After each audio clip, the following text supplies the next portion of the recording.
porter son identité juive, elle aussi elle est juive. Parce que la spécificité de la génération de Schneerson, qui est le fondateur du mémorial, mais de toute l'immigration juive qui est venue dans l'entre-deux-guerres, des nations en Europe, pour tous ces juifs des pays de l'Est qui fuyaient l'antisémitisme et les pogroms, et donc la France était véritablement conçue comme le pays pour expliquer, aussi, de parler des juifs aujourd'hui. Parce que la difficulté, c'est qu'on est confronté aussi à des jeunes.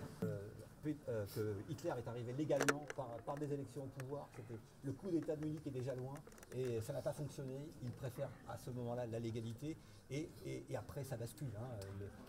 Quand même nous sommes là aujourd'hui pour pouvoir faire cette visite. Tout à fait. La Shoah a commencé en 1941 en Ukraine et la première partie elle s'est passée à l'Est et en Ukraine. Parce que c'est en Europe que ça s'est passé, ça n'a pas été en Afrique ou ailleurs, ça n'a pas été fait de manière cachée. Nous on met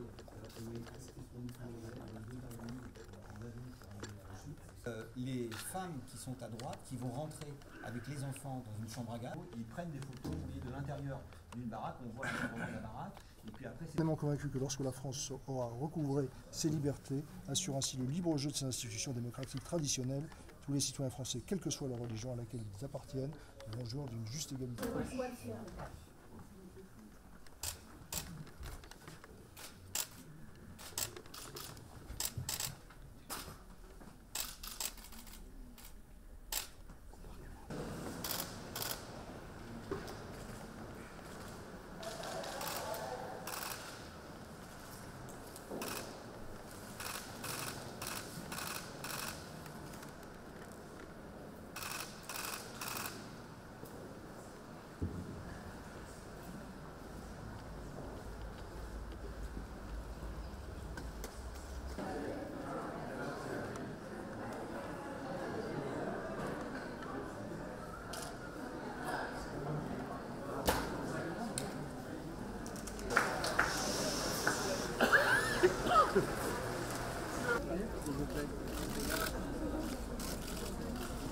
Monsieur Macron, s'il vous plaît, derrière vous.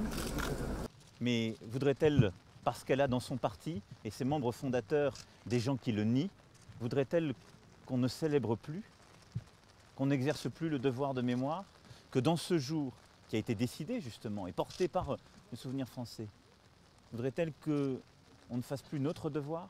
Allons, nous avons subi déjà bien des intimidations, nous en supportons déjà beaucoup de sa part, pour que fièrement, résolument, nous puissions encore défendre ce que nous sommes, notre histoire, la mémoire de celles et ceux qui ont péri et la volonté farouche et jusqu'au bout que cela ne revienne jamais.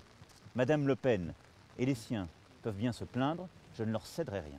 Je vous remercie. Monsieur Macron, s'il vous